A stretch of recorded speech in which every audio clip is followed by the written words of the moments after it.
आप लोग तैयार हैं? Yes sir. कौन क्लास? क्लास 12।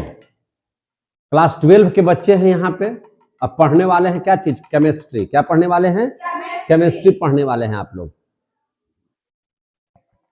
और मैं आप सभी लोगों को बता दूं कि केमिस्ट्री में हम लोगों का चल रहा था चैप्टर नंबर 6। कितना चैप्टर चल रहा था?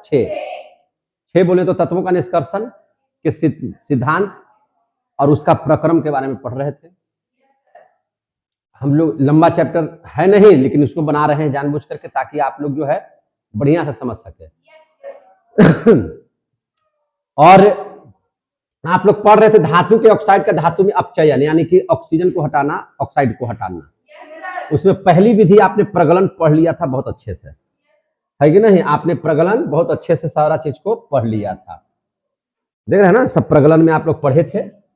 और प्रगलन में गालक आया था शब्द, गालक के पूरा बढ़िया से पढ़ा दिए थे। गालक के प्रकार में है ना, अम्लीय गालक, क्षारीय गालक, स्वतः जालक जो होता है गालक, वो सब पढ़ा दिए थे। आज हमको इसका अपचयन करने की जो विधि है उसका दूसरा भाग पढ़ना है, उसका दूसरा भाग पढ़ना है। और उसके दूसरे भाग का नाम क्या है? स्वतः अपचयन। क्या नाम था इसका? स्वतः अपचयन। 3 विधि बताए थे। पहला प्रगलन, अपचयन करने की कितना विधि बताए थे? 3 विधि, है ना? क्या क्या बताए थे? पहला प्रगलन, दूसरा स्वतः अपचयन और तीसरा विद्युत अपघटनी अपचयन। पढ़ाए थे ना? तो आज हम लोगों को वही दूसरा पढ़ना है ना, जिसका नाम क्या है? स्वतः अपचयन। क्या नाम है इसका? स्वतः अपचयन। स्वतः अपचयन बोले तो क्या चीज? इसको बोला जाता है ऑटो रिडक्शन। क्या बोलते हैं इसको? Auto reduction.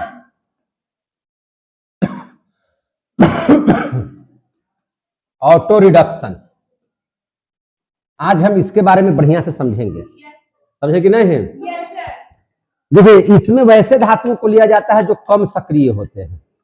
कम सक्रिय कौन कौन होते हैं? जैसे आप पारा को ले लीजिए, कम सक्रिय है। कॉपर कैसा है? कम सक्रिय है ना। लेड, लेड मीन शीशा, पीबी, वह कम सक्रिय है। इनके ऑक्साइड या इनके सल्फाइड को ऑक्सीजन के साथ आपको गर्म करना है। किसके साथ? ऑक्सीजन के साथ। जब इनका गर्म कर दीजिएगा तो फिर क्या हो जाएगा? इनका भर्जन कर दीजिए। क्या कर दीजिए? भर्जन। तो भर्जन करने पर ये सरलता से अपचयित हो जाते हैं। सरलता से क्या हो जाते हैं? अपचयित, और धातु में बदल जाते हैं। समझे कि नहीं? इनमें बहुत ज्यादा दिक्कत नहीं है ना। इन्हें किसी भी अलग से अपचायक की जरूरत नहीं है। जैसे हम लोग प्रगलन पढ़े थे तो उसमें अपचायक की जरूरत थी, है कि नहीं? लेकिन इसमें किसी भी तरह से कोई बाहरी अपचायक की जरूरत नहीं है, क्योंकि ये क्यों? कम सक्रिय है। कैसे हैं? कम सक्रिय है। तो आइए देख लीजिए ध्यान से। स्वतः अपचयन किसे कहेंगे? कम सक्रिय धातुओं।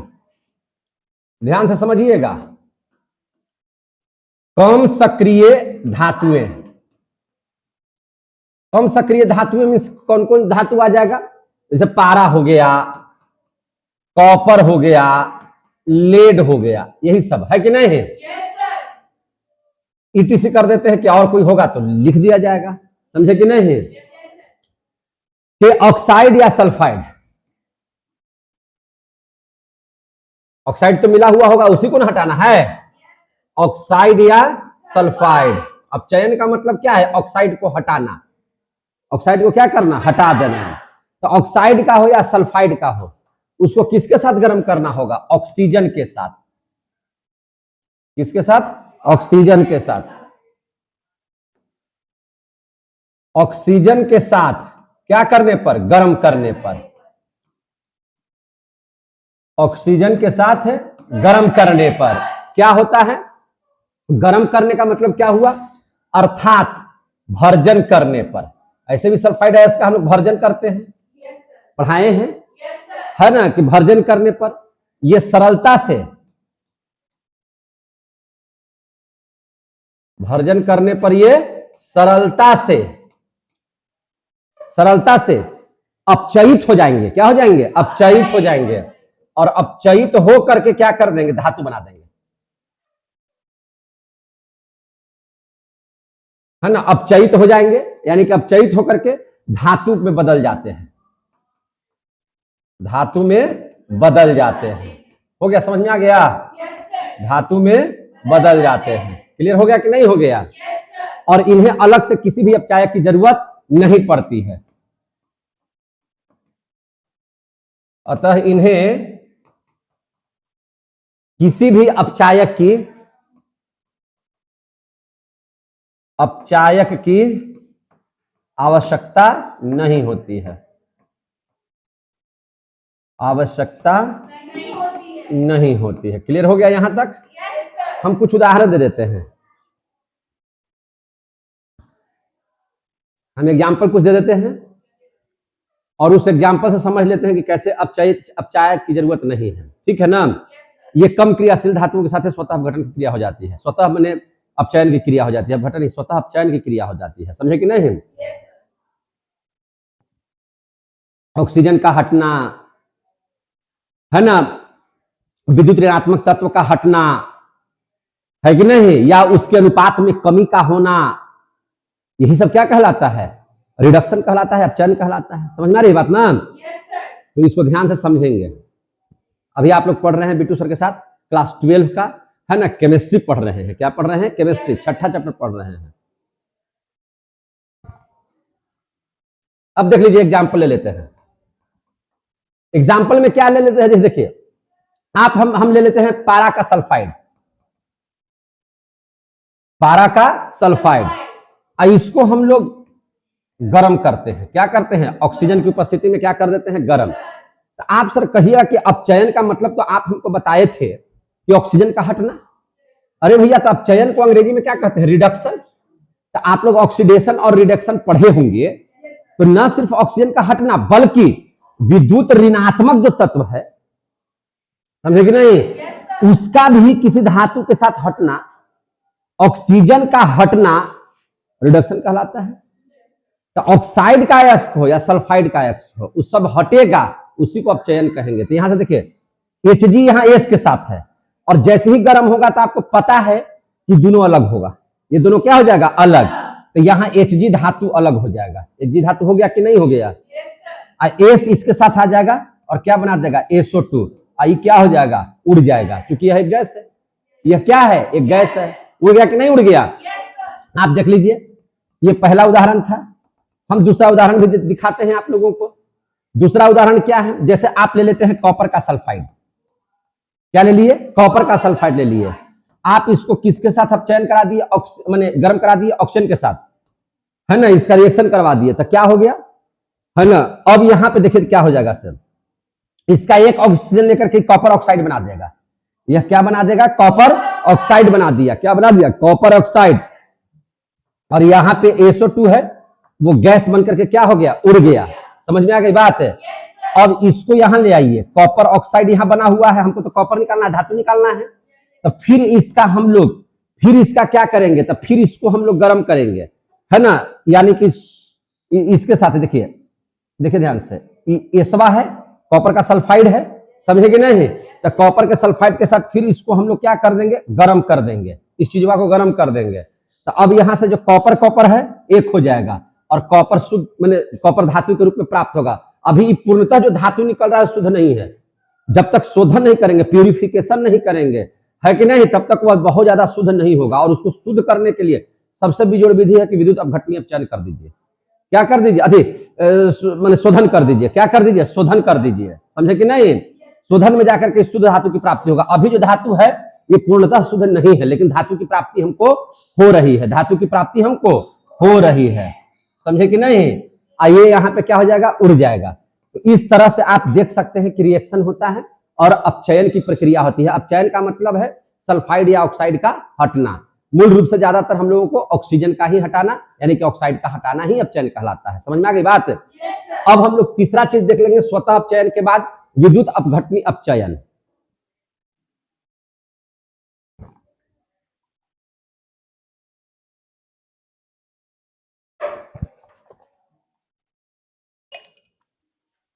अब देख लेंगे हम लोग विद्युत अपघटनी अपचयन।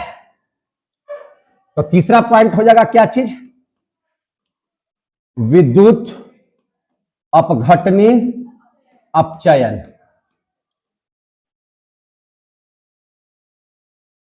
विद्युत अपघटनी अपचयन, समझे कि नहीं? इसी को कहा जाता है विद्युत धातु कर्म। विद्युत धातु कर्म है कि नहीं? और इसको हम लोग कहेंगे इलेक्ट्रोलाइट रिडक्शन। क्या कहेंगे? Electrolytic reduction. इलेक्ट्रोलाइटिक रिडक्शन है कि नहीं? इंग्लिश में इसलिए बता देते हैं कि आप लोगों को कुछ बच्चे अंग्रेजी मीडियम का भी होंगे तो उनको दिक्कत नहीं होगा, समझे कि नहीं? अब इसमें होता क्या है, इसमें वैसे धातुओं का चयन किया जाता है जो अत्यधिक क्रियाशील होते हैं। कैसे होते हैं? अधिक क्रियाशील। अब देख लीजिए, अधिक क्रियाशील धातुएं, देखिए ध्यान से, अधिक क्रियाशील धातुएं। तो अधिक क्रियाशील धातुएं आप लोगों को तो पता ही होगा, जैसे सोडियम है, पोटेशियम है, कैल्शियम है, मैग्नीशियम है, ये सब क्या है? अत्यधिक क्रियाशील है, तुरंत क्रियाशील करते हैं। कौन कौन है? सोडियम है ना, सोडियम हो गया आपका, मैग्नीशियम हो गया, कैल्शियम हो गया, पोटेशियम हो गया, ये सब अत्यधिक क्रियाशील में आते हैं।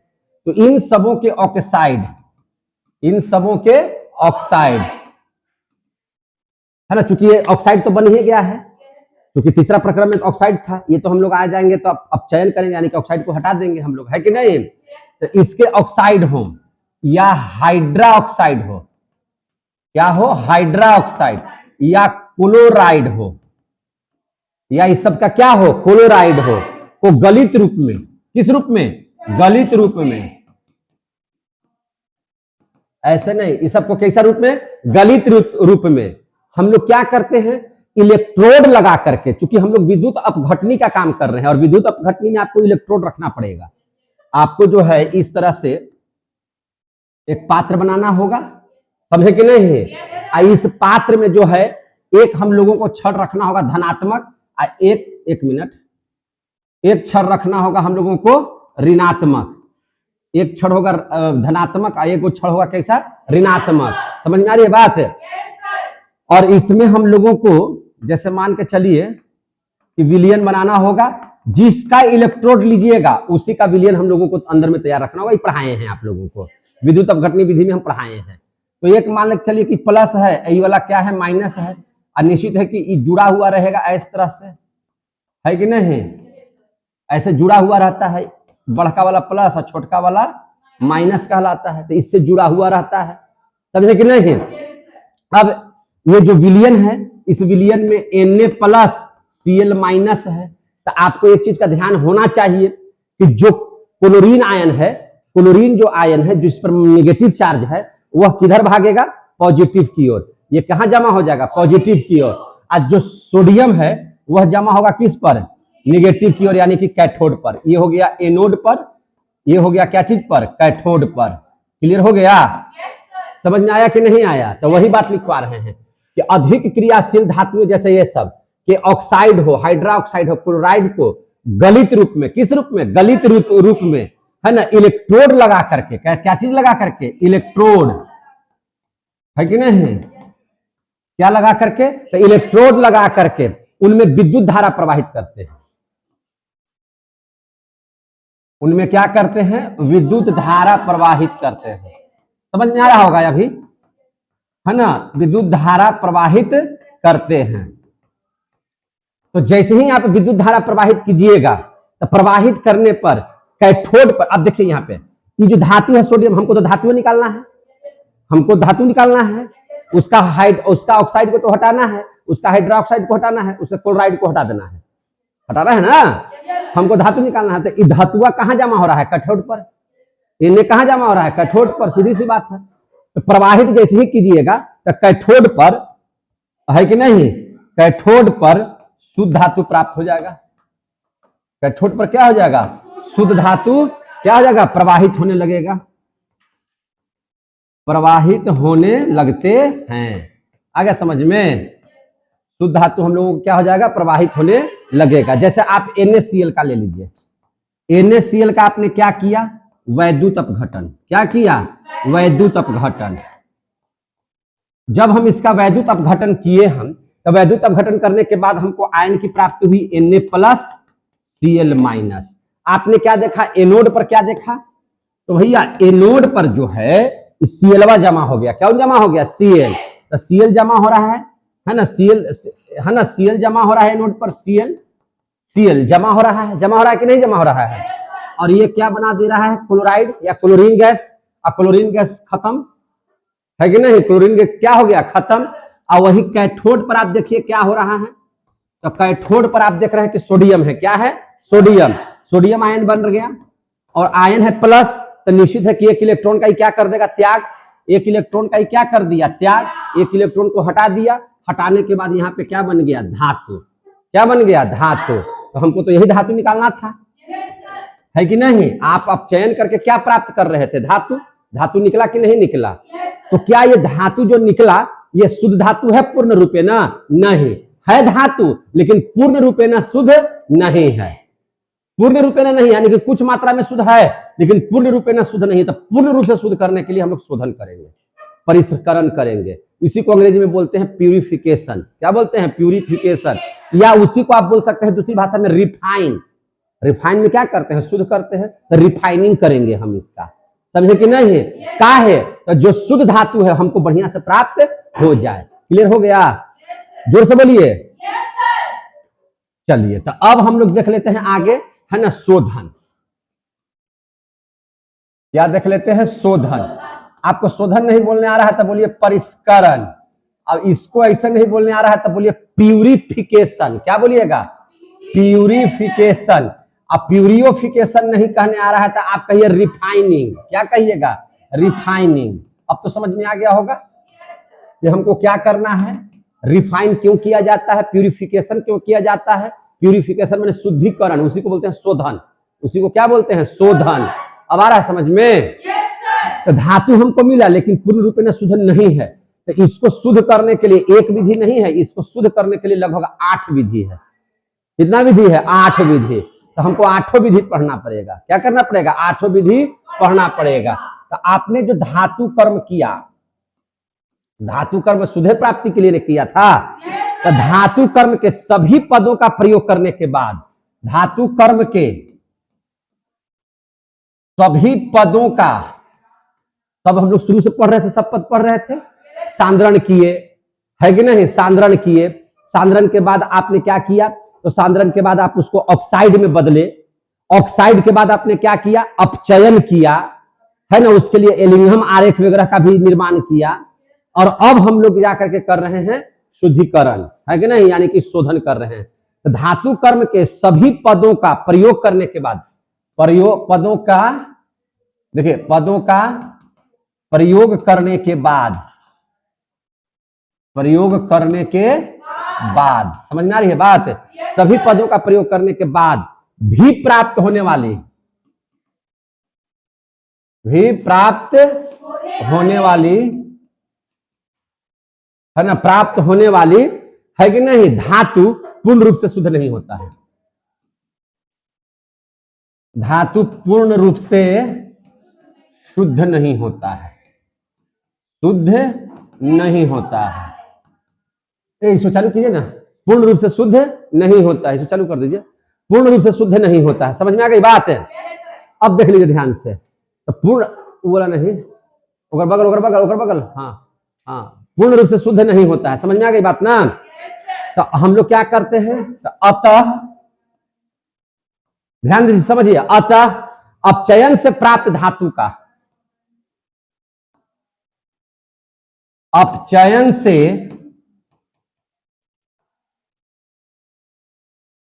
प्राप्त धातु का, जो अपचयन, अभी अपचयन हो रहा था, तो अपचयन से प्राप्त धातु का शोधन करने के लिए,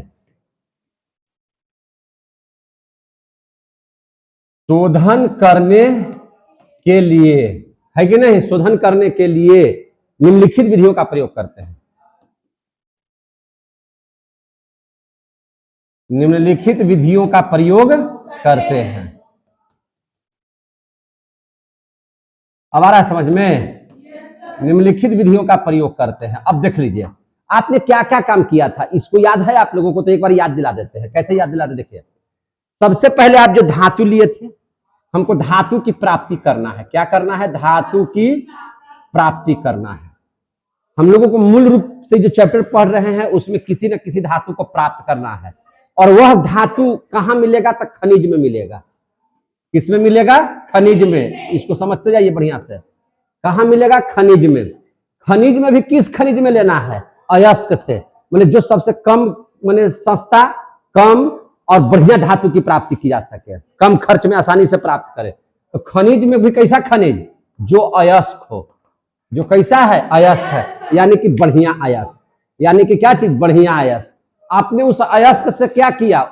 उसमें से गैंग को बाहर निकालिएगा। पहले क्या कीजिएगा? गैंग को बाहर, उसमें चूंकि गैंग मिला हुआ है तो बाहर निकालिएगा। और गैंग को निकालने के लिए आप क्या करते हैं? सबसे पहला काम करते हैं सांद्रण का। सबसे पहला काम क्या करते हैं? सांद्रण का। करते थे कि नहीं? तो सांद्रण का काम किए। अब सांद्रण में से क्या करते थे? इसी गैंगवा को हटा देते थे। गैंग को क्या करते थे? हटाते थे। हटाए कि नहीं हटाए? अब जो अयस्क बचेगा वह कैसा अयस्क होगा? सांद्रित अयस्क। कैसा अयस्क होगा? सांद्रित अयस्क। समझ में आ रही है बात? सांद्रित अयस्क। तो सांद्रित अयस्क का हम लोग क्या करेंगे? अब सांद्रित अयस्क का क्या करेंगे? ऑक्साइड ले लेंगे। क्या ले लेंगे? ऑक्साइड। क्योंकि ऑक्साइड में परिवर्तन करना था, तो ऑक्साइड में परिवर्तन करना था, तो इसके लिए हम लोग दो विधि बताए थे। बताए थे कि नहीं बताए थे? अब जो है इसी प्रकार से जब सांद्रित कर लिए तो ऑक्साइड बना लेते थे पहले, और ऑक्साइड में बनाते थे कि जिसमें जल का बूंद है, वाष्पशील माने क्रिस्टलीय जल की बूंदे हैं, या उसमें क्या मिला हुआ है? नमी मिला हुआ है, कार्बन डाइऑक्साइड है, तो ये सब को करते थे। और एक था जिसमें सल्फर, माने सल्फर का ऑक्साइड था, है कि नहीं? जैसे एंटीमनी था, आर्सेनिक था, ये सब पढ़ाए थे कि नहीं पढ़ाए थे? उसके बाद हम लोग क्या कर रहे थे? अपचयन। उसके बाद तीसरा नंबर पर क्या किए थे? अपचयन। अपचयन में क्या किए थे? कि ऑक्सीजन को हटाए थे, है ना, शुद्ध धातु प्राप्त कर रहे थे। उसके लिए तीन विधि पढ़ाए थे: प्रगलन, स्वतः अपचयन, है ना, एक तो पढ़ाए विद्युत अपघटनीय अपचयन। जब अपचयन हो गया तो हम लोगों को धातु की प्राप्ति हो गई। तो क्या ये धातु शुद्ध है? क्या यह धातु शुद्ध है? तो अब हम धातु का क्या करेंगे? शोधन। तो वही चीज पढ़ा रहे हैं, शोधन। आ गया समझ में? वही चीज क्या पढ़ा रहे हैं? शोधन। तो इसके लिए कितना विधि हम बता रहे हैं, सो समझिए। अतः अपचयन से प्राप्त धातु का शोधन करने के लिए निम्नलिखित विधियों का प्रयोग करते हैं। तो सबसे पहले विधि कौन सा विधि हो गया? तो सबसे पहले विधि है आसवन विधि। कौन सा विधि? आसवन विधि। तो याद रखिएगा, पहला आसवन विधि। समझ में आ गई बात? बोलते रहिए। क्या है नाम इसका? आसवन विधि। दूसरा कौन सी विधि पढ़ेंगे? तो दूसरा पढ़ेंगे पॉलिंग द्वारा। क्या चीज के द्वारा? पॉलिंग द्वारा। समझ में आ रही है बात? तीसरा जो विधि पढ़ेंगे उसका नाम है द्रवण। क्या नाम है उसका? द्रवण, या इसी को कहते हैं द्रव गलन। द्रवण पढ़ेंगे या द्रव गलन, ये विधि पढ़ेंगे। इसी प्रकार हम लोग चौथा विधि में जब आएंगे तो उसको कहते हैं खर परिकरण विधि। क्या बोलते हैं? खर परिकरण विधि। खर परिकरण विधि पढ़ेंगे। उसी प्रकार से हम लोग जब पांचवा में आएंगे, इसी को कहा जाता है खरे परिकरण विधि को हम लोग क्या कहते हैं? क्यूपेलीकरण। क्या कहते हैं? क्यूपेलीकरण। क्यूपेलीकरण। पांचवा जो हम लोग पढ़ेंगे तो पांचवा हो जाएगा वैद्युत अपघटन। पांचवा क्या हो जाएगा? वैद्युत अपघटन। और यही विधि सबसे ज्यादा प्रयोग किया जाता है, वैद्युत अपघटन। अगर हम लोग छठा में आ जाएंगे तो छठा पढ़ेंगे मंडल परिष्करण। क्या पढ़ेंगे? मंडल परिष्करण। मंडल परिष्करण। अब इसके बाद जब सातवां विधि में आएंगे तो सातवां विधि में हम लोग क्या पढ़ेंगे? वाष्प प्रावस्था परिष्करण। क्या पढ़ेंगे? वाष्प प्रावस्था परिष्करण। वाष्प प्रावस्था परिष्करण विधि को पढ़ेंगे। समझ में आ गई बात? और जो आठवां विधि है उसको पढ़ेंगे वर्ण लेखकी विधि। क्या पढ़ेंगे? वर्ण लेखकी विधि। वर्ण लेखकी विधि। तो ये सब जो है शोधन करने का कोई ना कोई एक तरीका लगाएंगे। जिस तरह का धातु होगा और उसके अनुसार इसका हम लोग क्या कर लेंगे, शोधन कर लेंगे। जब शोधन कर लेंगे तो हमको शुद्ध धातु की प्राप्ति हो जाएगी, समझे कि नहीं। इतना जब कर लेंगे तब आपको हम धातु का निष्कर्षण पढ़ाएंगे, यानी कि एल्युमिनियम का, लोहा का, कॉपर का, है कि नहीं, जिंक का, ये सब का हम लोग है ना निष्कर्षण पढ़ाएंगे। अभी तो निष्कर्षण कैसे करेंगे वो समझा रहे हैं, समझे कि नहीं अभी तक। तो सबसे पहला जो विधि है बिना लेट किए हुए हम लोग कौन सा विधि का इस्तेमाल करेंगे, तो आसवन विधि का। किस विधि का, आसवन। हम लोग ये सब विधि क्यों लगा रहे हैं, धातु को शुद्ध करने के लिए। क्या चीज करने के लिए, शुद्ध करने के लिए, यानी कि इसको बोलते हैं आसवन विधि। आसवन विधि, तो आसवन विधि हम लोग इसको अंग्रेजी में क्या कहेंगे, तो डिस्टिलेशन मेथड। क्या बोलेंगे, डिस्टिलेशन मेथड।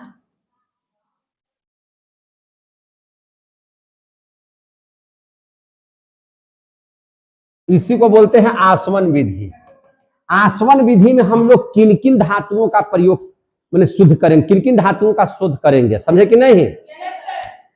तो देखिए आप जिस धातु को लिए हैं, अगर वह धातु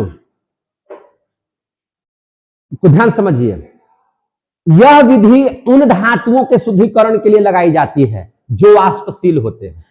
जो कैसा होते हैं, वाष्पशील। जो कैसा होते हैं, वाष्पशील, समझे कि नहीं, उनके लिए। तो सबसे पहले हम लोग जो विधि हम कोशिश करेंगे कि हम जितना भी विधि पढ़ाएं उस विधि में हम पहली बात यही बोले कि इसके माध्यम से किस धातु को शुद्धिकरण किया जा सकता है। समझ में आ गई बात ना, ताकि आपको अगर वो धातु मिल जाए, क्योंकि अब जब आप माइनिंग इंजीनियरिंग कर लेंगे, इंजीनियर बन जाएंगे और ये दे दिया जाएगा शोधन करने के लिए, शुद्धिकरण करने के लिए, तो आप किस विधि का इस्तेमाल कीजिएगा, है कि नहीं। और नहीं अगर बुझाएगा, ये सब नहीं पता चलेगा, तो इंजीनियर भी बन जाइएगा तो आप लोग बकलोल इंजीनियर कहलाइएगा, है ना। खाली डिग्री है आपके पास लेकिन आप लोग हैं कैसा, बकलोल, समझे कि नहीं। तो ये सब बातों को ध्यान में रखिए, समझे कि नहीं। क्या कुछ बात का, तो चलिए, तो आसवन विधि डिस्टिलेशन मेथड को कहेंगे। तो यह विधि वाष्पशील धातुओं को, सबसे पहला बात यह लिखवा रहे हैं, यह विधि वाष्पशील, यह विधि वाष्पशील धातुओं के शोधन के लिए प्रयोग होता है। वाष्पशील धातुओं के शोधन के लिए प्रयोग में आता है, शोधन के लिए, है ना, वाष्पशील धातुओं के शोधन के लिए प्रयोग की जाती है। एक लाइन में लिख दीजिए, प्रयोग की जाती है। मजा आ रहा है आप लोगों को। देखिए आप मेरे साथ पढ़ रहे हैं केमिस्ट्री और बहुत ही आसान तरीका से आपको हम पढ़ा रहे हैं, इस बात को ध्यान में रखिएगा, समझे कि नहीं। और इतना तरीका आसान बता दिए हैं कि आपको इतना आसान तरीका से बहुते कम लोग पढ़ा सकते हैं, समझे कि नहीं। आप 12 क्लास के नहीं, आप अभी पढ़ रहे होंगे मेरे साथ, तो लग रहा होगा कि 8वां 9वां के जैसा केमिस्ट्री आता है ना 10वां में, उस ढंग के आपको दिखाई दे रहा होगा, समझे कि नहीं। कोई भार नहीं पड़ रहा है और सारा का सारा चीज आप लोग सीखते जा रहे हैं। और निश्चित है कि अगर जब चैप्टर समाप्त हो जाएगा तो एक ऐसा क्वेश्चन नहीं होगा जो आपसे नहीं बनेगा, समझे कि नहीं। हर क्वेश्चन को आप आसानी से बना लीजिएगा, समझे कि नहीं। तो याद रखिएगा, यह विधि वाष्पशील धातुओं के शोधन के लिए प्रयोग की जाती है, पहला बात हो गया। अब जैसे सर कैसा धातु रहेगा जिसको हम समझेंगे कि वह वाष्पशील धातुओं के शोधन के लिए हम लोग करेंगे, तो अगर आपको जिंक का कोई धातु, जिंक धातु है, कैडमियम धातु है ना, या आपको पारा है, क्या है, पारा है, बोले समझ में आ रही है पारा। तो ये सब जो धातु है, तो ये सब आप जब शुद्धिकरण कीजिएगा तो आसवन विधि से ही कर लीजिएगा। कैसे कर लीजिएगा, आसवन विधि से, समझे कि नहीं। और आसवन विधि में हम लोग करते क्या है, वाष्प बनाना है। वाष्पशील धातु क्या करेंगे, वाष्प बनाएंगे। तो वाष्प बनाएंगे तो कैसे शुद्ध हो जाएगा, अशुद्ध हो जाएगा, समझिए इस बात को। तो देखिए ध्यान से समझिएगा, इस विधि में जो धातु हमको अपचयन करने के बाद मिला, यानी कि अशुद्ध धातु हमको मिला, तो इस विधि में हम लोग क्या ले लेंगे, अशुद्ध धातु को। एक बर्तन में, बर्तन बोले तो रिटार्ट में, है कि नहीं, एक रिटार्ट ले लेंगे, उसमें लेकर के गर्म कर दीजिए, उसमें लेकर क्या कर दीजिए, गर्म। तो जिससे धातु क्या हो जाएगा, वाष्पित होने लगेगा। धातु क्या होने लगेगा, वाष्पित होने लगती है। परंतु उसमें जो अवाष्पशील अशुद्धियां जो रहेंगी, जैसे जब बात समझिएगा, जब वाष्प बनेगा, धातु का वाष्प बनेगा, तो धातु का वाष्प तो उड़ जाएगा, लेकिन उसके साथ जो तनी मनी अशुद्धियां है उड़ पाएगा, नहीं उड़ पाएगा।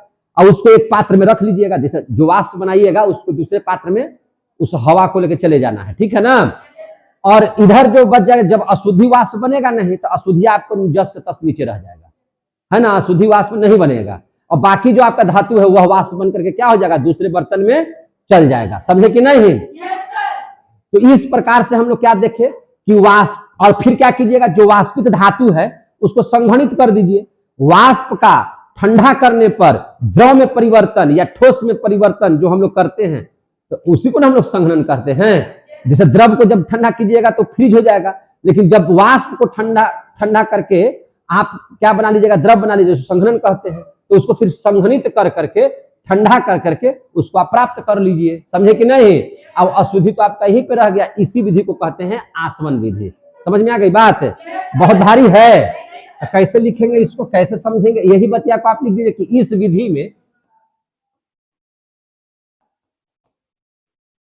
विधि में जो अशुद्ध धातु है, कौन सा धातु है, अशुद्ध धातु है, उस धातु को एक बर्तन बोलिए या रिटार्ड बोलिए, है ना, एक बर्तन में लेकर गर्म करते हैं।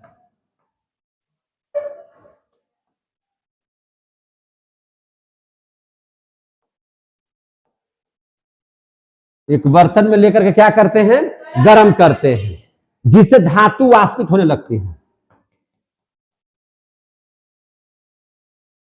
जिससे धातु क्या होने लगती है, वाष्पित होने लगती है।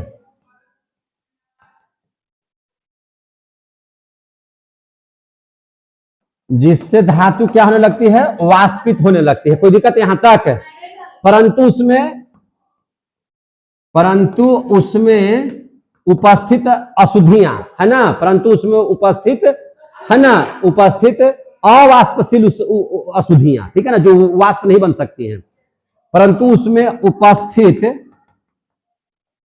अवाष्पशील अशुद्धियां,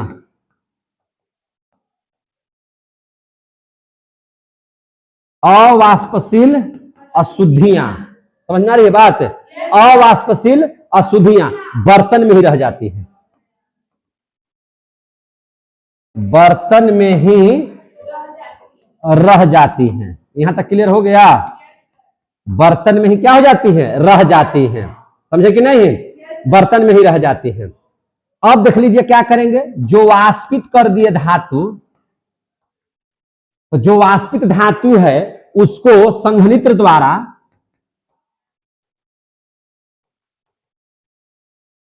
किस द्वारा, संघनित्र द्वारा ठंडा करके,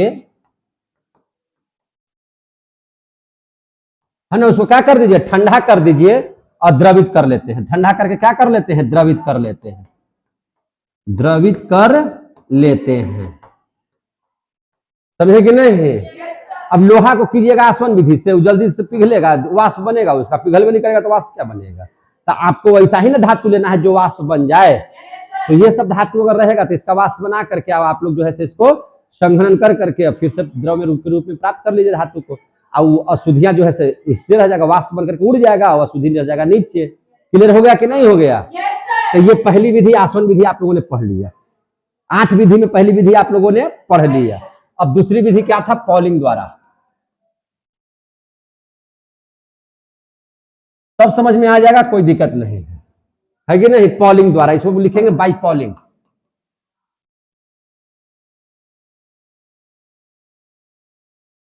इसमें होता क्या है कि नहीं, हम लोग उस धातु का पॉलिंग करते हैं जिसमें धातु तो निकला हमको अपचयन के बाद, लेकिन उसके साथ अभी भी ऑक्साइड का कुछ अंश मिला हुआ है।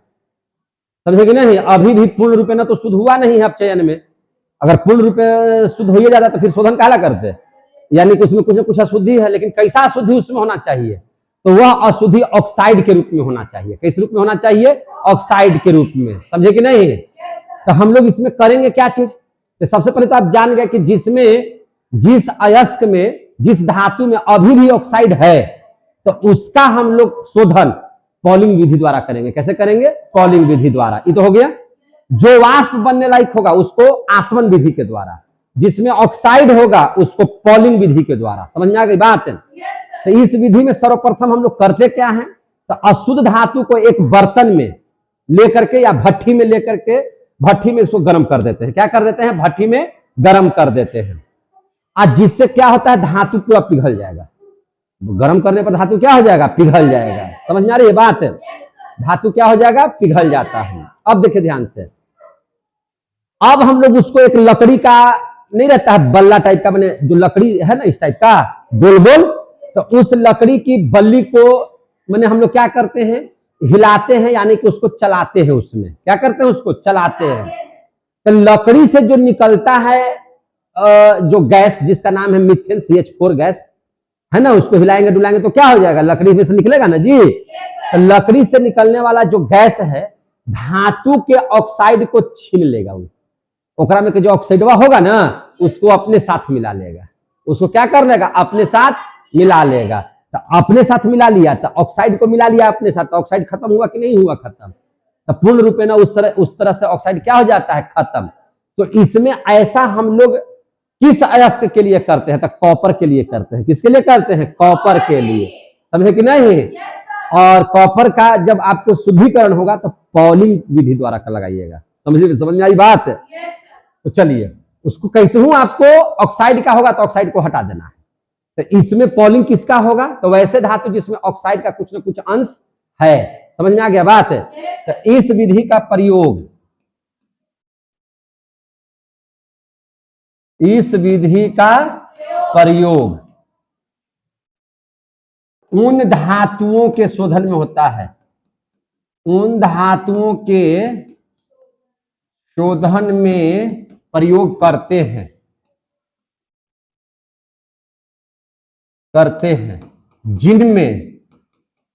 जिनमें है ना ऑक्साइड, है ना, जिनमें ऑक्साइड क्या होता है?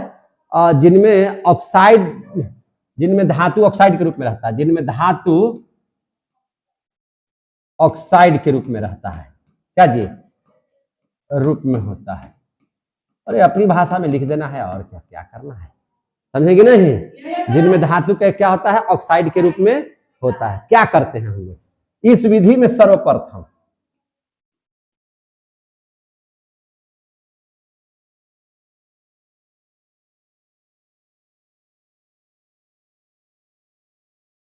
इस विधि में हम लोग क्या करते हैं? सर्वप्रथम अशुद्ध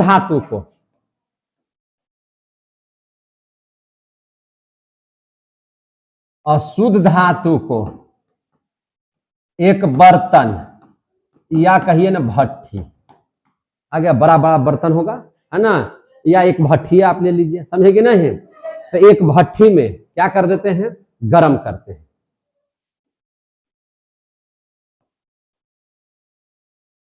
हम स्टेप बाय स्टेप लिखवा रहे हैं। भट्ठी में क्या करते हैं? गरम करते हैं। समझ में आ गई बात ना? एक भट्ठी में क्या कर देते हैं? गरम कर देते हैं। कोई दिक्कत है? तो एक भट्ठी में इसको हम लोग क्या कर दिए? गरम कर देते हैं। इससे क्या होता है? जिसमें धातु पिघल जाती है।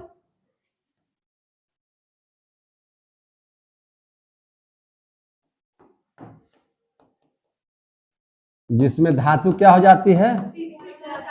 पिघल जाती है। यहां तक में कोई दिक्कत है? इसमें धातु क्या हो जाती है? पिघल जाती है। ठीक है। अब क्या करते हैं? देखिए स्टेप बाय स्टेप चल रहे हैं। अब उसे है ना, सूखा हुआ लकड़ी से नहीं, हरी लकड़ी की, क्योंकि सूखा रहेगा तो नहीं निकलेगा गैस, जितना निकलना चाहिए धुआं नहीं हो पाएगा।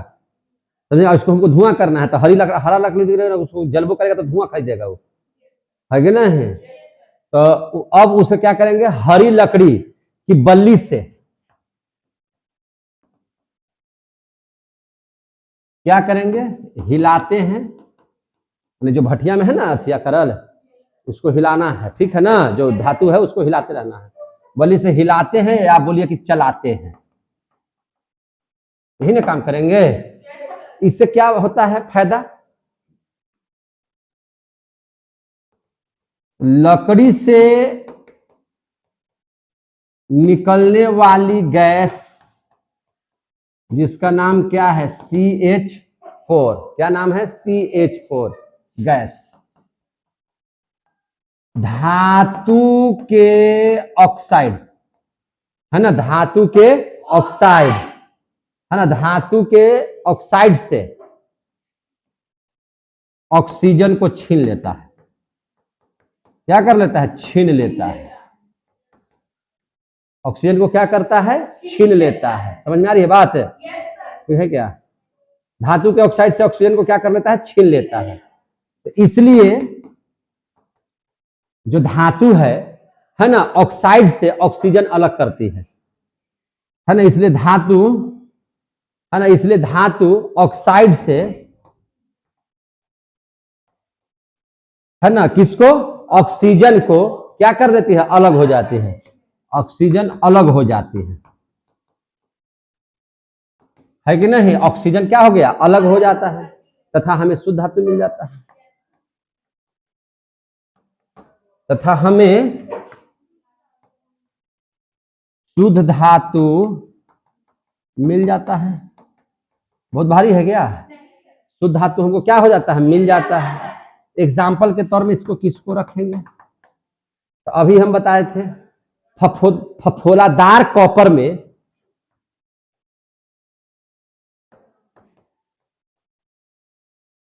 समझे कि नहीं, फफोलादार कॉपर में उपस्थित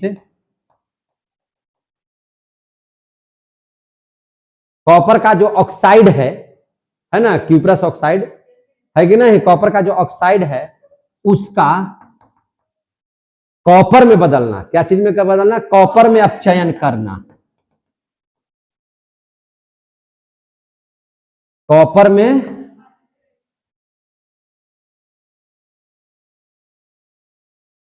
अपचयन करना। अपचयन करना मतलब ऑक्सीजन को हटाना। समझे कि नहीं? किस विधि के द्वारा होगा? पॉलिंग विधि के द्वारा। क्लियर हो गए? कोई दिक्कत? दो विधि आप पढ़ लिए। तीसरा विधि, तीसरा विधि बोले थे द्रवण। क्या बोले थे? द्रवण। इसी को हम लोग कहते हैं द्रव गलन। क्या बोले हैं? द्रव गलन, यानी कि द्रव में बदलना। इसी को कहते हैं, है ना, लिक्वेशन। लिक्विड से लिक्वेशन। समझे कि नहीं? लिक्वेशन। क्लियर हो गया? समझे कि नहीं? अब आप इस बात को समझिए कि इस विधि में किन किन धातुओं का हम लोग शोधन करेंगे इस विधि से, है कि नहीं, और इसमें होता क्या है।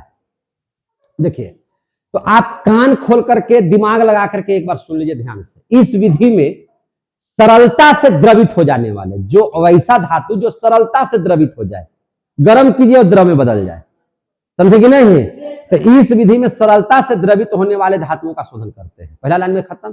तो सरलता से कौन कौन धातु माने द्रव बन जाएगा बताइए? तो आप फास्फोरस ले, अति फास्फोरस कह रहे हैं जी, आप लेड ले लीजिए। क्या ले लीजिए? लेड। लेड मीन्स सीसा, पीबी जिसको हम लोग बोलते हैं। आप टीन ले लीजिए, एसएन। आप बिस्मथ ले लीजिए, पारा ले लीजिए। तो इसको आप इस विधि से शुद्धिकरण कर सकते हैं, शोधन कर सकते हैं। समझ में आ गई बात है? इस विधि द्वारा, समझ में आ रही है बात है? इस विधि द्वारा सरलता से द्रवित होने वाले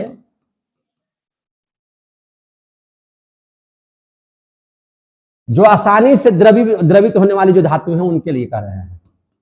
द्रवित होने वाले धातुएं, है ना, सरलता से द्रवित होने वाले धातुएं का शोधन करते हैं। शोधन करते हैं। क्लियर हो गया? धातुओं का शोधन करते हैं। समझ में आ रही है बात है? कोई दिक्कत है? दिक्कत ना है तो ठीक है, और दिक्कतें है तो क्या हो जाएगा, आगे देख लीजिए। शोधन करते हैं। समझ में आ गया बात? एग्जाम्पल के तौर पर आपसे कोई बात करें, किन किन धातुओं का इसमें हम लोग करेंगे। समझ में आ रही है बात? किन किन धातुओं का करेंगे? तो आपको अभी बताए थे लेड हो गया, अभी तो बताए हैं ना, इन किन धातुओं का हम लोग कर लेंगे इसमें शोधन। इसमें होता क्या है उस बात को अब समझना है, कैसे हम लोग द्रवित करेंगे। तो इस विधि में क्या करेंगे, इस विधि में अशुद्ध धातु को किसी तिरछे तल में, कैसे तिरछे तल में जो भट्ठी आती है उसमें रख कर गर्म करेंगे, समझे कि नहीं, है ना, आड़ी तिरछी भट्ठी में हम लोग उसको गर्म करेंगे। ऐसा करने से होगा क्या कि जो शुद्ध धातु है वो द्रवित होकर के नीचे, जैसे तिरछा रहेगा तब ना बहने लगेगा, तो वह क्या होने लगेगा, बहने लगती है, और बह करके एक बर्तन में क्या हो जाएगा, एकत्र। जो शुद्ध धातु होगा सब बह बह करके क्या हो जाएगा, एक बर्तन में एकत्र कर लिया जाता है। जबकि जो अशुद्धियां हैं तो वह अशुद्धि जो गला नहीं है, अगलनीय है, चूंकि जब आप द्रवित करने का मतलब क्या है कि धातु ऐसा होना चाहिए, उस धातु को लेंगे कि जिसका अशुद्धियां गले नहीं, अधतुआ क्या हो जाए, गल जाए। तो जब गल जाएगा वो बह करके निकल जाएगा, आज जो नहीं गलने वाला अशुद्धियां है ऊपर ही रह जाएगा, तो धातु अलगे अशुद्धि अलगे हो गया। आ गया समझ में, बड़ी भारी है ये भी। तो इसको यही बताया को लिख दीजिए कि इस विधि में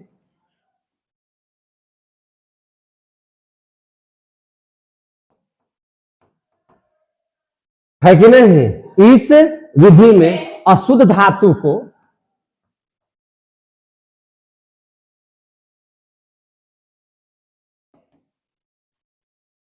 है ना, इस विधि में अशुद्ध धातु को किसी तिरछे वाली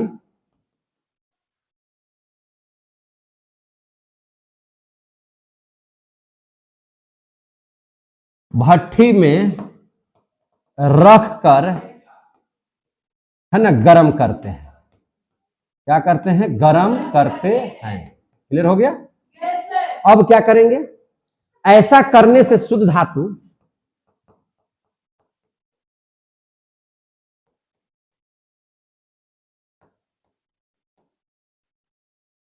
ऐसा करने से शुद्ध धातु द्रवित होकर नीचे बहने लगती है।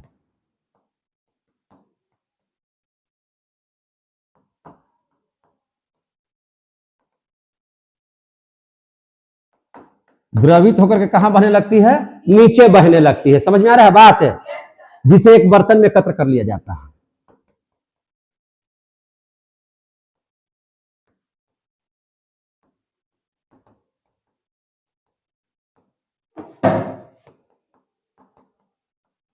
एक बर्तन में क्या कर लिया जाता है, एकत्र कर लिया जाता है। समझ में आ गई बात, बद कर लिया जाता है। जबकि अगलनीय अशुद्धियां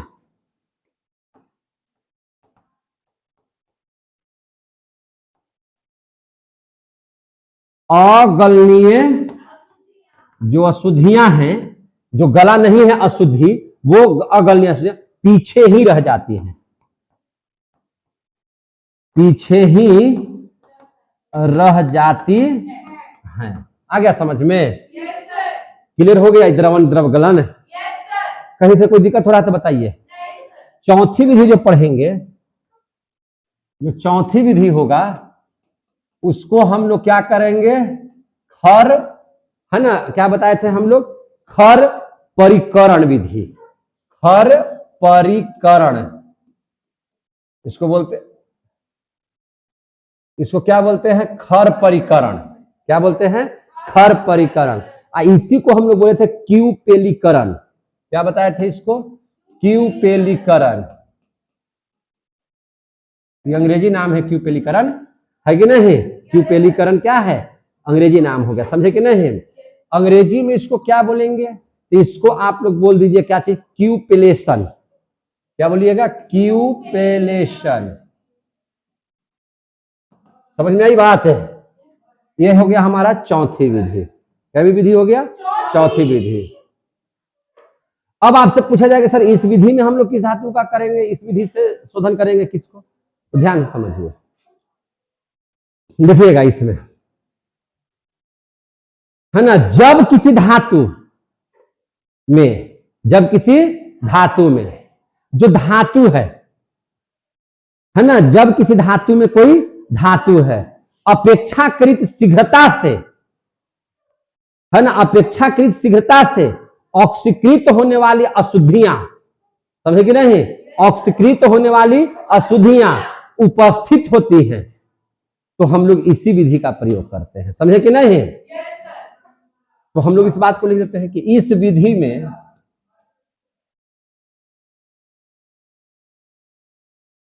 है ना, इस विधि में है कि नहीं, किसको हम लोग करेंगे, तो जब किसी धातु में, जब किसी धातु में, धातु के, है ना, जब किसी धातु में, है ना, धातु के, धातु की अपेक्षा, धातु की अपेक्षा, धातु के अपेक्षा मैंने धातु के अलावा जो उसमें शुद्धि मिला हुआ उसके बारे में बात कर रहे हैं। धातु की अपेक्षा, है ना, शीघ्रता से ऑक्सीकृत होने वाली, शीघ्रता से ऑक्सीकृत होने वाली कौन चीज, है ना, ऑक्सीकृत होने वाली, हम किसकी बात कर रहे हैं, अशुद्धियों के बारे में। तो ऑक्सीकृत होने वाली अशुद्धियां, ऑक्सीकृत होने वाली अशुद्धियां उपस्थित होती है, उपस्थित होती है, समझे कि नहीं, उपस्थित होती है। तो इस विधि का प्रयोग किया जाता है, समझ में आई बात है। मैंने धातु से ज्यादा ऑक्सीकृत कौन होने लगे, अशुद्धियां होने लगे, समझे कि नहीं, अशुद्धियां ऑक्सीकृत ज्यादा हो रहा है, ऑक्सीडेशन ज्यादा हो रहा है, मैंने ज्यादा ऑक्सीजन को वो ऑब्जर्व कर रहा है, ऑक्साइड को, समझे कि नहीं। तो इस विधि का प्रयोग करते हैं। तो इस विधि में हम लोग क्या करते हैं कि अशुद्ध धातु को एक क्यूपेल में, अब पूछेगा सर ये क्यूपेल क्या है, तो क्यूपेल जो होता है हड्डी के राख से बना हुआ कोई बर्तन, उसी को बोलते हैं क्यूपेल। किससे, हड्डी की राख से जो बना हुआ कटोरी उटोरी होता है ना, या प्याला होता है ना, उसी को बोलते हैं क्यूपेल, उसी को क्या बोलते हैं, क्यूपेल, समझे कि नहीं। तो हम लोग क्या करेंगे, तो अशुद्ध धातु को एक क्यूपेल में लेकर वायु की उपस्थिति में गर्म कर देंगे, मतलब जहां पे ऑक्सीजन होगा उसकी उपस्थिति में क्या कर देंगे, गर्म कर देंगे। होगा क्या, तो जिससे अशुद्धियां जो है ऑक्सीकृत होकर के, यानी कि ऑक्सीजन लेकर के उड़ जाएंगे, क्या हो जाएंगे, उड़ जाएंगे। तो ऑक्सीजन को तो हटा देना था, है कि नहीं, तो ऑक्साइड को तो क्या करना था, हटा देना था। तो अब जो धातु बचेगा उसमें, तो वह धातु क्या हो जाएगा, शुद्ध हो जाएगा, वह धातु क्या हो जाएगा, शुद्ध हो जाएगा। जैसे आप देखिए, आप ले लीजिए सिल्वर, समझे कि नहीं, तो उसमें कुछ न कुछ मात्रा में सिल्वर में लेड का ऑक्साइड होता है। किसका ऑक्साइड होता है, लेड ऑक्साइड, यानी कि पीबी की अशुद्धि को अलग करना है। तो आप इस विधि का प्रयोग कीजिए, समझे कि नहीं, क्यूपेल में रखिए, उसको गर्म कीजिए, पीबी जो है वह क्या करेगा, ऑक्साइड बना करके उड़ेगा, और वहां पे हम लोगों को सिल्वर की प्राप्ति हो जाएगी। समझ में आ गई बात है, बस यही समझना है इसमें। तो हम लोगों ने क्या किया, बोल दीजिए, तुम लोगों को कर दीजिए छुट्टी। हाँ इसको ठीक कीजिए, हम बता दे रहे हैं, इधर यही ना इसको।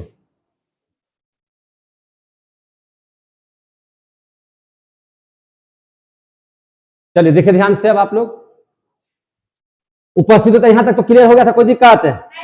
अशुद्ध धातु को हम लोग किस में लेते हैं, किस बर्तन में लेते हैं, क्यूपेल में। किस में लेते हैं, क्यूपेल।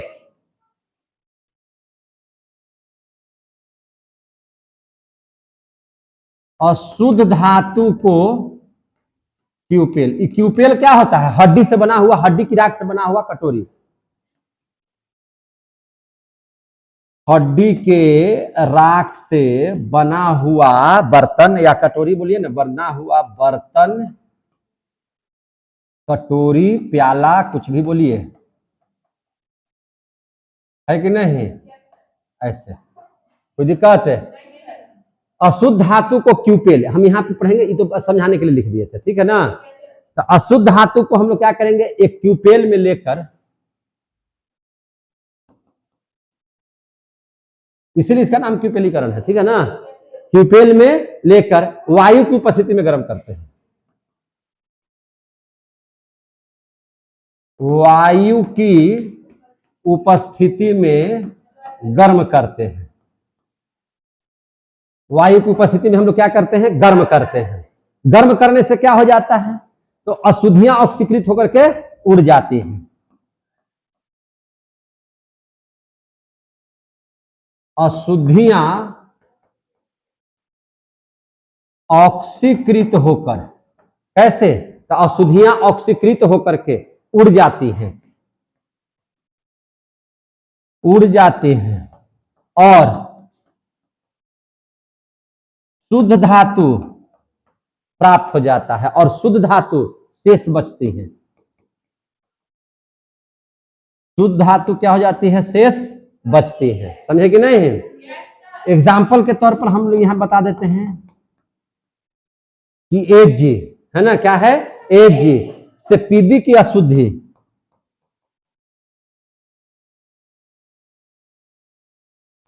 Ag से क्या चीज की अशुद्धि? Pb की अशुद्धि। किसकी अशुद्धि? Pb की अशुद्धि को अलग करने के लिए इस विधि का प्रयोग करेंगे। इसी विधि का प्रयोग हम लोग करेंगे। समझा दिए थे? अब देख लीजिए, 4 विधि आप लोगों ने पढ़ लिया। अब हम लोग बात करेंगे 5वीं विधि की। किस विधि की? 5वीं विधि की। 5वां विधि है विद्युत अपघटनी परिष्करण। यही सबसे इंपॉर्टेंट है। समझे कि नहीं? विद्युत अपघटनी परिष्करण।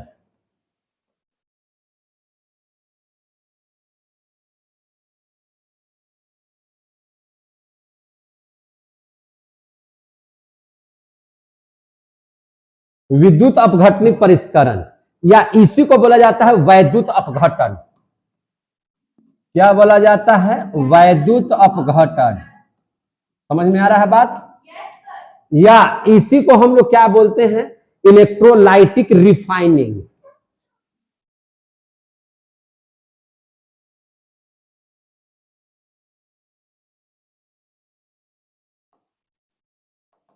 Electrolytic refining. क्लियर हो गया? अब यही चीज को हम लोगों को क्या करना है? ध्यान से समझ लेना है। कैसे समझ लेना है?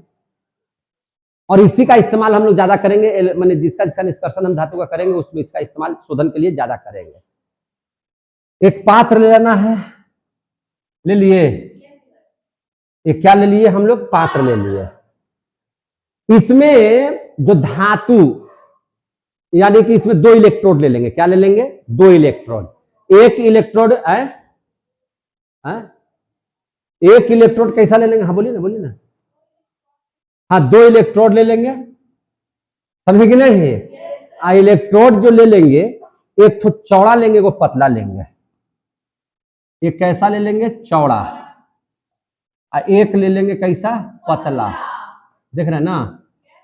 वो चौड़ा ले लेंगे, वो क्या ले लेंगे? पतला। जो चौड़ा होगा उसको प्लस बोलेंगे। क्या बोलेंगे? प्लस। ठीक है? और जो चौड़ा है उसको कैथोड यानी कि माइनस। समझे कि नहीं? इसको हम लोग इस तरह से जोड़ देंगे क्योंकि विद्युत धारा प्रवाहित करना होगा।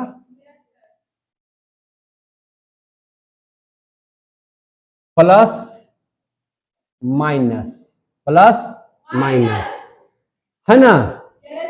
अब देखिए ध्यान से, ये क्या क्या हम लिए हैं? तो इसको हम लोग लिए हैं अशुद्ध धातु का। क्या लिए हैं? अशुद्ध धातु का एनोड। अशुद्ध धातु में क्या लिए होंगे? कॉपर ले लेते हैं। यह है अशुद्ध धातु का एनोड। कौन सा धातु ले लेते हैं? कॉपर। ठीक है ना? आई हो जाएगा शुद्ध धातु का कैथोड। काहे हम लोग शुद्ध धातु इसको बोलेंगे? समझ लीजिए, शुद्ध धातु का कैथोड, शुद्ध धातु का कैथोड। इस पर भी सीयू ही आएगा। समझे कि नहीं? और जिसका इलेक्ट्रोड होता है उसी का विलियन लेते हैं, तो आप लोग पहले ही से जानते हैं। इसमें जो विलियन लेंगे हम, Cu का है तो CuSO4 का ही विलियन ले लेंगे। किसका विलियन ले लेंगे? CuSO4 का। समझ में आ रही है बात ना? CuSO4 का विलियन ले लेंगे। इसमें क्या मिला हुआ है? CuSO4 का विलियन है और ये निगेटिव वाला है। देख रहे हैं ना? ये क्या चीज वाला है? निगेटिव वाला है। समझ में आ रही है बात है? आप जैसे ही विद्युत धारा प्रवाहित कीजिएगा, क्या कीजिएगा? विद्युत धारा प्रवाहित कीजिएगा, तो कॉपर सल्फेट में आप क्या देखेंगे, क्या देखिएगा कॉपर सल्फेट में? तो यहां पे जो कॉपर है तो धातु होगा, तो ये कॉपर जो है इस पर जैसे ही विद्युत धारा प्रवाहित कीजिएगा तो कॉपर विद्युत धनात्मक होता है, और धनात्मक का ध्यान किधर होता है? ऋणात्मक की ओर। समझे कि नहीं? जैसे देखिए, रिएक्शन का मतलब क्या? लड़ाई झगड़ा। जैसे आप लड़ते हैं तो घर से भागते हैं, तो इसका ये घर है, यहां पे रिएक्शन होगा तो भागेगा घर से। अब किधर की ओर जाएगा? तो प्लस जब भी जाएगा तो माइनस की ओर, ये तो पता है। कभी भी पॉजिटिव पॉजिटिव की ओर जाएगा नहीं, क्योंकि कुछ होगा ही नहीं। पॉजिटिव पॉजिटिव, नेगेटिव नेगेटिव एक जगह रहेगा, कुछ हल्ला गुदाल करेगा, कुछ नहीं होना जाना है कि नहीं? बवाल तो तब होगा जब पॉजिटिव नेगेटिव अलगे अलगे होगा, समझे कि नहीं? तो अब जो कॉपर है, रिएक्शन जब होगा, मतलब विद्युत धारा जब प्रवाहित कीजिएगा, तो कॉपरवा इसमें से गल करके अभी विलियनवा में आ जाएगा, यहां से निकलेगा इसमें आ जाएगा, ठीक है? पहले विलियन में आ जाएगा, पहले कहां जाएगा? कॉपर विलियन में, और विलियन में स्थिर से रहेगा। इसको तो निगेटिव की ओर भागना है, ध्यान है कहां? अपन वाली पर ध्यान है इसका, ठीक है ना? अब ये सीधा यहां से भागेगा तो इस पर जाके बैठेगा, इस पर माइनस पर। समझ में आ रही है बात है? कहां बैठ जाएगा? माइनस पर। अब बताइए, पहले था मोटा करके भसंडा होल, भैंस बन गया था मोटा करके। अब जैसे जैसे अभिक्रिया होगा, विद्युत धारा प्रवाहित होगा, तो यह कॉपर इस पर से टूट टूट करके गिरेगा विलियन में, और इस पर जमा होगा, तो ई वाला धीरे धीरे दुबराएगा कि मोटाएगा? बोलिए। पतला होते जाएगा, दुबराते जाएगा। यानी कि जो मोटा है इसमें से टूट टूट करके कॉपर जब विलियन में जाएगा तो निश्चित है कि पतला होते जाएगा। अब पतरका पर जाकर के चढ़ेगा तो क्या हो जाएगा? मोटा होते जाएगा। तो बाद में रिएक्शन के बाद ये वाला हो जाता है मोटा, ये वाला हो जाता है क्या चीज? पतला। समझे कि नहीं? यानी कि शुद्ध धातु हमको कहां मिलेगा? कैथोड पर। शुद्ध धातु कहां मिलेगा? कैथोड पर। यहां लिखे तो गलत लिख दिए हैं क्या? ऐसा करने से कुछ अशुद्धियां भी होंगी, और अशुद्धि जो है से आयन के तौर पर, किस तौर पर? आयन के तौर पर यहां लटक लटक के गिरेगा, यहां पे लटक लटक के क्या हो जाएगा? गिरेगा, चूंकि वह इस पर जाएगा ही नहीं। अशुद्धि को इस पर से क्या मतलब है? मतलब है निगेटिव को तो मतलब है पॉजिटिव धातु से ना मतलब है, तो ये तो वहां भागेगा, लेकिन ये अहिजा पर लटक करके क्या हो जाएगा? गिर जाएगा। इसको बोलेंगे एनोड पंख। पंख, पंख माने कीचड़, एनोड पंख। अशुद्धि अलग हो रहा है, शुद्ध धातु कैथोड पर जमा हो रहा है, शुद्ध धातु कैथोड पर जमा हो रहा है। ये वाला भाग क्या है? मोटा है। ये वाला भाग क्या है? पतला है। रिएक्शन के बाद ये क्या हो जाएगा? पतला। रिएक्शन के बाद ये क्या हो जाएगा? मोटा क्यों हो जाएगा? तो कॉपर धातु इसी पर एकत्र, कॉपर धातु एकत्रित हो जाएगा, एकत्रित होते जाता है। समझ में आ गया बात है? यहां पर कॉपर धातु निकलते जाता है, निकलते जाता है। एक समय ऐसा आएगा जब ये एकदम पतला हो जाएगा, अशुद्धि दूर नहीं भाग पाएगी, विलियन में नीचे बैठ जाएगी, समझे कि नहीं? और धातु जो है से इस पर कैथोड पर चढ़ जाएगा, ये मोटा हो जाएगा, यहां से धातु निकाल लीजिए, कॉपर अलगे हो जाएगा। समझे कि नहीं? तो इस विधि द्वारा हम लोग धातु का शोधन करेंगे। समझ में आ गई बात है? जितनी भी बातें बोले हैं उसको लिख दीजिए, तो ये हो जाएगा इसका कहानी खत्म। क्या क्या बातें हुई बताइए? अधिकांश धातुएं इसी विधि से कीजिएगा। अधिकांश धातुएं कौन कौन? अधिकांश धातुएं एक परीक्षा में आता भी है, समझे कि नहीं है? तो आपको फिगर बना करके सारा बच्चा को लिखना पड़ेगा। अधिकांश धातुएं, जैसे आप कॉपर ले लीजिए, क्या ले लीजिएगा? सिल्वर ले लीजिए, सोना ले लीजिए, ETC कर देते हैं, कोई दिक्कत है? इसका शोधन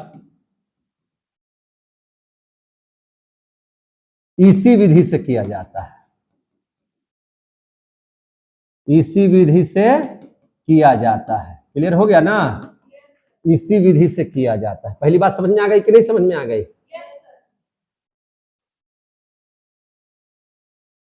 चलिए देखिए ध्यान से, दूसरी बात समझिए। दूसरी बात क्या समझिएगा? अशुद्ध कॉपर की मोटी छड़, अशुद्ध कॉपर की मोटी छड़, अशुद्ध कॉपर की क्या चीज? मोटी छड़ को एनोड बना लेते हैं। वो क्या चीज? एनोड। देखिए ना भैया, अशुद्ध कॉपर की मोटी छड़ को क्या बना लिए? एनोड। समझ में आई बात? एनोड बना लिए है ना। अशुद्ध कॉपर की मोटी छड़ को क्या बना लिए? एनोड। अशुद्ध कॉपर की पतली छड़ को क्या बनाते हैं? कैथोड। शुद्ध कॉपर की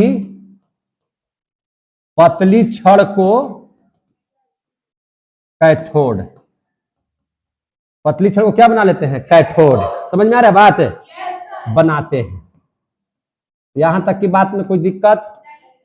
अब आगे देखें, सब तोड़ तोड़ के लिख रहे हैं ताकि आपको समझ में आ जाए। यही खत्म होने वाला है, समझे कि नहीं? है ना, कैथोड बनाते हैं। क्लियर हो गया? कोई दिक्कत है? अब विलियन किसका लेंगे? तो CuSO4 का, जिसका एनोड उसी का विलियन। CuSO4 विलियन है ना, CuSO4 विलियन वैद्युत अपघटन का कार्य करता है, वैद्युत अपघटन का कार्य करता है। कोई दिक्कत है? वैद्युत अपघटन का कार्य करता है। यहां तक समझ में आ गया? अब देख लीजिए, विद्युत धारा प्रवाहित करने पर, विद्युत धारा प्रवाहित करने पर, विद्युत धारा प्रवाहित करने पर शुद्ध कॉपर कहां जमा हो जाएगा जी बताइए? तो शुद्ध जो कॉपर होगा एनोड से निकल करके पहले विलियन में जाएगा। कहां जाएगा? तो विलियन में। तो एनोड से विलियन में, विलियन में, तथा फिर ये विलियन से कहां चला जाएगा? कैथोड पर।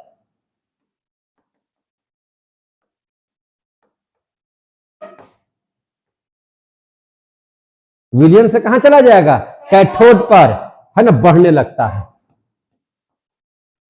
जितना बातिया बोले हैं वही आप लोगों को यहां पे लिखना है। एक बात चेंज है, जो बोल रहे हैं वो लिख रहे हैं, है ना। उस पर क्या होने लगता है? बढ़ने लगता है, जिससे एनोड क्या हो जाएगा? पतला होने लगता है, जिससे एनोड पतला होने लगता है, जिससे एनोड क्या होने लगता है? पतला होने लगता है। समझे कि नहीं? अब कैथोड क्या होने लगता है? मोटा होने लगता है।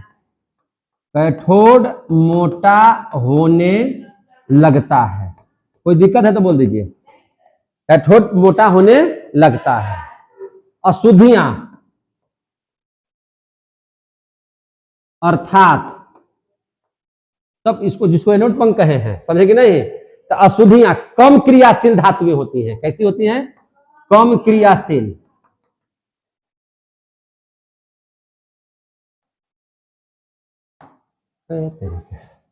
अशुद्धियां है ना, कम क्रियाशील धातुएं। समझे कि नहीं? कम क्रियाशील धातु के रूप में क्या क्या चीज हो सकता है? Ag, Au या पिट्टी का, ये सब जितना भी है। समझ में आ रही है बात? है ना, एनोड पर नहीं छोड़ पाती है ना, और ये एनोड के नीचे एनोड पंख के रूप में जमा हो जाती है। समझे कि नहीं?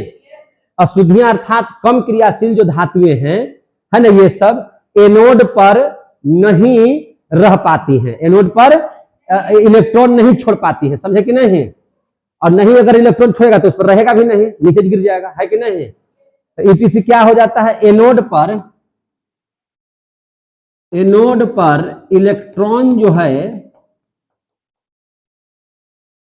नहीं छोड़ पाते हैं, नहीं छोड़ पाती हैं तो नीचे जा चल जाएगा, समझे कि नहीं, नहीं छोड़ पाती है, इसलिए ये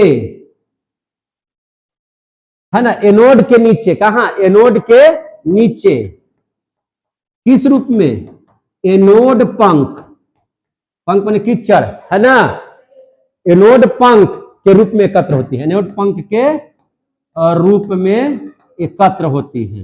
हो गया, समझ में आ गया। शुद्ध धातु हमको कॉपर मिल गया कि नहीं मिल गया, यानी कि आप क्या देखें कि CuSO4 का वैद्युत अपघटन होगा तो दो चीज बनेगा, कॉपर आयन और क्या चीज, सल्फेट आयन, क्या बन जाएगा, सल्फेट आयन, समझे कि नहीं। आप एनोड पर देखिए क्या होता है, एनोड पर यानी कि यहां पर क्या हो रहा है, तो एनोड पर हो रहा है सल्फेट आयन, क्या है, सल्फेट आयन जो है वह किससे संपर्क में है, कॉपर आयन के, किसके संपर्क में है, कॉपर आयन के, समझे कि नहीं। तो क्या बना दे रहा है, CuSO4 बन गया। अब देख लीजिए कैथोड पर क्या हुआ, जो अशुद्धि है वो चढ़ ही नहीं पा रहा है, वो नीचे गिर जा रहा है, क्या है कि इलेक्ट्रॉन का त्याग कर ही नहीं पा रहा है, इलेक्ट्रॉन का त्याग नहीं कर, कॉपर इलेक्ट्रॉन का त्याग करके कहां चल जा रहा है, कैथोड पर। तो यहां पे कॉपर जो आयन है वह कितना इलेक्ट्रॉन का त्याग किया, 2 इलेक्ट्रॉन का, कितना इलेक्ट्रॉन का, 2 इलेक्ट्रॉन का, और कहां चढ़ गया, कैथोड पर। तो ये क्या हो जाएगा, शुद्ध, यह क्या प्राप्ति हो गया, शुद्ध धातु का। क्लियर हो गया। तो इस प्रकार से आप लोगों ने विद्युत अपघटनी परिष्करण को भी देख लिया, समझ में आ गई बात है। अब हम लोग छठा देखेंगे, क्या देखेंगे, छठा, इस समझ में आए बात है। अब हम लोग देख लेंगे मंडल परिष्करण, क्या देख लेंगे, मंडल परिष्करण, कोई दिक्कत है,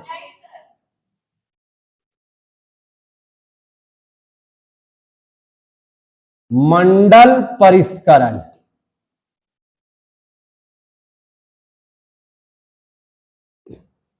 मंडल परिष्करण देखेंगे, अभी जाएगा, ठीक है ना, जिसको हम लोग कहते हैं जोन रिफाइनिंग, अंग्रेजी में क्या कहते हैं, जोन रिफाइनिंग, सबका अंग्रेजी लिखे थे, इसका भी लिख देंगे, जोन रिफाइनिंग, समझे कि नहीं। देखिए इस विधि में उस धातुओं का शोधन किया जाता है जो गलित अवस्था में, जो किस अवस्था में, गलित अवस्था में, जिसमें अशुद्धियां ज्यादा हो, अशुद्धियां किस रूप में ज्यादा हो, गलित अवस्था में, समझे कि नहीं। ठोस अवस्था में अशुद्धियां बहुत कम हो, समझे कि नहीं, अशुद्धि ज्यादा गलित अवस्था में हो। तो वैसे में हम लोग किसका उपयोग करते हैं, मंडल परिष्करण का, किसका, मंडल परिष्करण का, समझ में आ गई बात है।